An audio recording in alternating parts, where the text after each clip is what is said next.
All right, and we're back here on College Crossfire. Glad to have you tuned in. And yet again, we have another new group of panelists. Let's go ahead and meet them. Sitting to my immediate right, it is Alex Stockwell. She's kind of in charge of this whole thing. So, well, I mean, she's in charge of the whole sports department, as it were. So, Alex, how you doing this evening? Pretty good. I haven't been on Crossfire yet, so I'm kind of excited to be back. All right, and sitting next to her, someone who's been on Crossfire a couple of times this year, it is Bryce Gibson. Bryce, how you doing this evening, buddy? I'm doing well. All right, and sitting to his immediate right, it is Josh Blunt.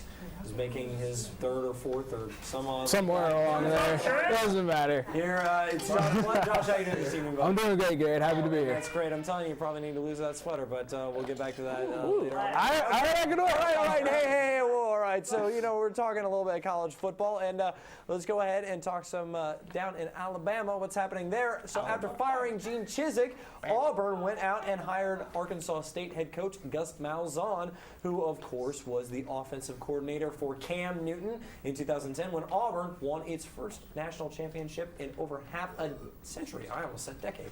Now, what do you make of this hire, panelists? Alex, we'll go ahead and start with you. I like it. Gene Chizik wasn't getting the job done, so obviously Auburn needs to move on. Granted, they don't have Cam Newton, but Gus did a great job with the program. He knew the offense, he knows the program. Bringing him back, you look at what he did with Arkansas State. I won't bring up, stats just for time, but he basically turned the program around. And, the Sun Belt, granted, is different from the SEC, but just a little bit. But just given what he was able to do with the team as a whole and what he's done in Auburn, I think it's a great hire. All right, Bryce, what do you think? Well, yeah, obviously Coach Chizik had to go, but I don't think they picked the right person. I think they should have gone with Kirby Smart, the defensive coordinator from Alabama. I mean, it's good to get someone that's been at the program before at Auburn, help with recruiting and stuff like that. But, he won a national championship with Cam Newton, and you're not going to get a player like that maybe ever again. And so I think, especially in the SEC, it's good to go with the defensive coach. Anyone that's worked under Nick Saban is someone that I'd like to have coaching my team, who's been around the defense like that for so long, and that is what wins championships in the SEC is defense. So I don't like the move from. Let's see, you think that Auburn, of all schools, would have been able to steal Alabama? He was a strong candidate. He was a strong candidate, and that would have fired up that rivalry that has not been good, obviously, this past year, and that would have just fired up all the Alabama people. I think it would have been a good move. All right, Josh, what do you think? I'm going to have to disagree with Bryce. I think Gus Malzahn was a fantastic hire. Gus Malzahn is an offensive genius, working his way up from high school, going to Arkansas, going to Tulsa, going to Auburn, going to Arkansas State. He has had success at every level. In the SEC, coaching at Arkansas and Auburn, he has had 1,000 rusher every season and at least a 2,600-yard passer. He's fantastic on the offensive end, as well as a great recruiter. In 2011, he was selected as one of the top recruiters in the country, necessary to get Auburn that top-notch talent that they need to compete in the SEC. And besides that, who on the Auburn team is happier to have Gus Malzahn back than the quarterback Kyle Frazier? He's known Gus Malzahn since the 8th grade, grew up in the system. I look for big things from Kyle Frazier and Auburn next season in the SEC. We have the president of the Gus Malzahn fan club in the studio. What can I say? What can I say? I was going to say, bringing the fact that he's known him since 8th grade, man, I was going to give the point to Bryce, but Bryce, that's how you steal points away from somebody. Points going to go ahead and go to Josh. All right, and all right, moving on now.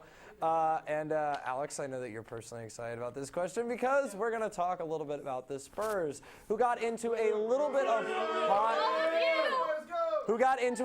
of hot water last week after sending home Tim Duncan, Tony Parker, Manu Ginobili, and Danny Green, of all people, before their game versus the Miami Heat. Now, David Stern condemned the move and imposed a $250,000 fine against the team, along with issuing an apology to NBA fans for the Spurs' conduct.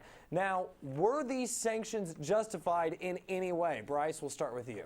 Well, I can see why each side did what they did, and I'm not going to pick and say someone was right or wrong. I'm going to. Yes, you are. That's the point of the debate show. Coach Popovich, all right?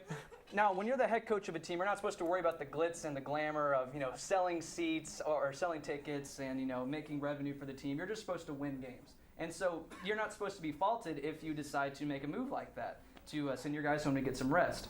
What makes it wrong, though, is the fact that he did it so early in the season when, I mean, come on, it's only a fourth of the way maybe. I don't think guys should be tired yet. And did it have to happen when they were playing the Miami Heat? Like, of all dates to pick, why do you have to pick that day?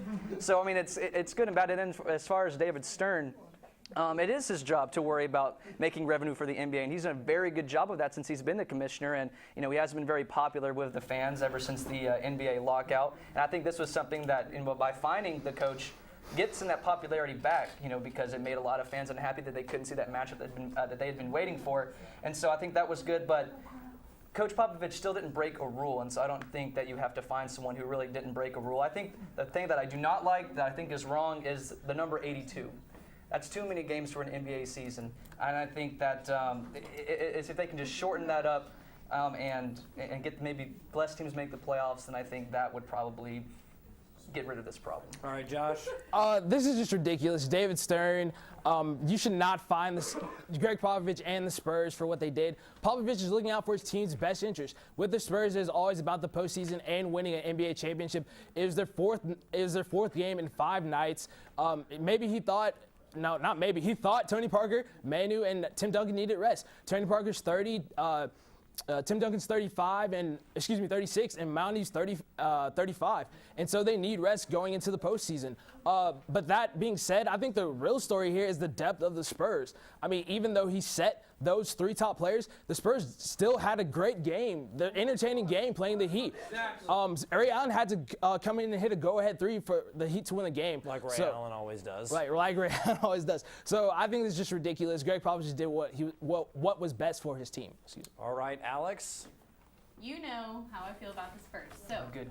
I'm going to go ahead and say, David Stern, you can get upset at Greg Popovich for sitting Tony Parker, Manu, and those starters. But you're complaining, first of all, that the game wasn't entertaining. The Spurs bench had the lead on the NBA's defending champion without even the starters, and calling the game not entertaining. I wanted Matt Bonner to run out on the court and pull a gladiator moment and just scream, "Are you not entertained?" Are you not entertained? That wasn't the issue. Not to mention, they're getting upset that TNT, had a great chance with the Miami and Spurs matchup. But it was their 4th game in 5 days, and you're choosing to televise that game where the Spurs are obviously exhausted. They're coming off a 4-game win streak. What's against the Heat? Send them home. That's what people want to see. I mean, a game earlier, a game later, I understand, but $250,000 is absurd. And the game was entertaining with the bench. So if you're going to fine him for that, it's ridiculous. Okay. I'm not bitter.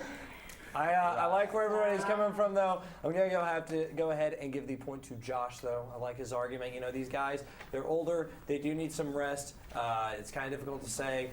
Didn't really break a rule, so it's hard to have the fines in there. Okay, so Josh is going to move on to the next round, but a great effort by Bryce and Alex. And now, for your viewing pleasure, here are just a few of Ryan Lochte's best interview moments. Please enjoy. What the hell's the rest of it?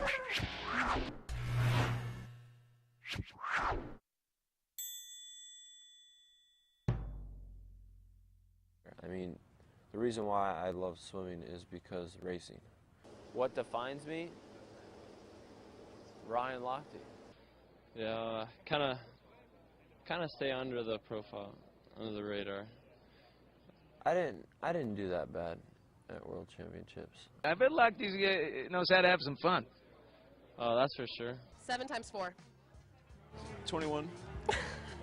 What I was always good at was letting things go through one ear, out the other, so to say. But I mean, that's just whether it's life or there's swimming. Always do your best. I can't wait until I'm done swimming, then I can go to the market to do a little shopping. I think that's my biggest key in my workout, is with swimming and weights, is like my weight room. I mean, I'm not a big sentimental guy. I don't really cry. What is on your cell phone screensaver? Rocks. Rocks. Yeah. Okay. I'll show China how to dance. You can tell a great athlete by not how many times he wins, on when he loses, because that's what is going to make a swimmer. Fashion designer or a reality show?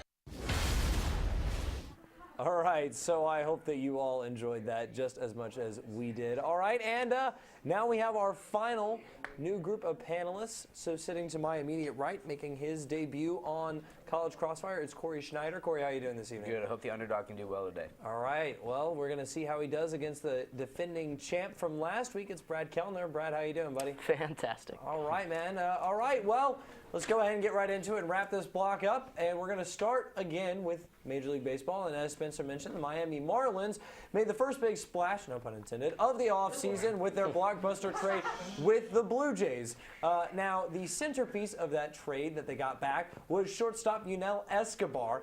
And last night, the Marlins traded Escobar away to Tampa Bay for prospect Derek Dietrich. So, panelists, I want to know, I know they're trying to cut salary, but what is the front office thinking, and are these moves a good thing that you agree with? We'll go ahead and start with you, Corey. Well, I'll tell you exactly what they're thinking. You know, they're rebuilding their team from the ground up. It's what they did in '97. It's what they did in '03 when they won the World Series. You know, Escobar is not worth $5 million. Hit .253 last year, mediocre at best. Right now they have Greg Dobbs at third base, who hit .285, 5 home runs, okay, average. But Derek Dietrich is on the top 15 list for a lot of prospect lists. He's looking for AA, may even move up to AAA later in the season. Will be at the major leagues in the next 3 years, so I think it's a very smart move. All right, Brad, what do you think? I completely agree. They're definitely rebuilding. The only thing the Marlins are going to be competing for over the next few years is for worst record with the Astros and the Cubs. But Dietrich is the 14th ranked prospect in the Rays organization. He was named the single-A player of the year for the first half of the season. And he was a second-round pick in 2010, so obviously has a lot of potential, a lot of talent. Marlins, Ricky Nolasco is their highest paid player right now with $11.5 million. There's reports out there that he wants to be traded as well, so rebuilding is really an understatement for this team. I mean, it'll take 5-10 years before they can even compete for a playoff spot again, yet alone get back to the World Series like you were talking about. All right, good arguments by both of you guys, but I heard it from Corey first, so he's going to go ahead and grab the point here. Don't worry, Brad, though. You'll get to answer this next question first. All right, and we talked last week, while you were here, Brad, about the Big Ten expanding again, and now there are apparently rumors that Florida State might come to the Big 12. Now, I want to know, how likely do you think this move is, and what would the Seminoles coming to the conference mean for the Longhorns? We'll go ahead and start with you, Brad. I think it's actually pretty likely coming in the next couple of years. Obviously, the ACC is making a lot of moves. Maryland just departed the conference most recently. And Florida State wants to go to the Big 12. Now, the Big 12 has only 10 teams, obviously, and they're doing fine with revenue. But once the playoff system in college football especially starts, it's going to be crucial to have as many powerhouse teams as you can possibly have. Seminoles obviously going to a BCS Bowl this year again. They were in the top 10 last year in football, so and not just with other sports. You know, Florida State's obviously a pretty good basketball program known to upset some good teams. And Cincinnati would also be the 12th team, the reports out there, to join the Big 12. So I think it'd be a great thing to have another powerhouse. I mean, obviously, if you're talking Texas, it'd be another good team for them to beat and make the Big 12 look better and compete with the SEC a little bit more. All right. Corey, what do you think? So I'm going to have to disagree with him. You know, you have Georgia, Virginia Tech, Clemson all looking to move. The Big Ten is looking for expansion. Big 12 is not really in a hurry right now, so I don't think that there's any likelihood that they come in with the next 2 years to the Big 12. However, if they did, I don't think it would be good news at all for the Longhorns. You know, the Longhorns are 5-4 in their record right now. Yes, in conference, but they played 4 ranked teams, whereas the Seminoles played 2 ranked teams. But if you look at point differential, FSU outscored their opponents by 320 points, whereas Texas outscored their opponents by 80 this season. Even looking at the rankings, you know, that is a huge differential, and I think it would knock the Longhorns into a losing record in conference if FSU was to come into the Big 12, and that just would not be a good thing. All right. Yet again, I like both arguments, but I'm going to go ahead and have to give the point to Corey here. And, you know, coming in on his first show, he's going to go ahead and move on to our next bracket that we have that will be our semifinal. We're going to go ahead and take a quick break while we get that all set up, but don't go anywhere. It's College Crossfire.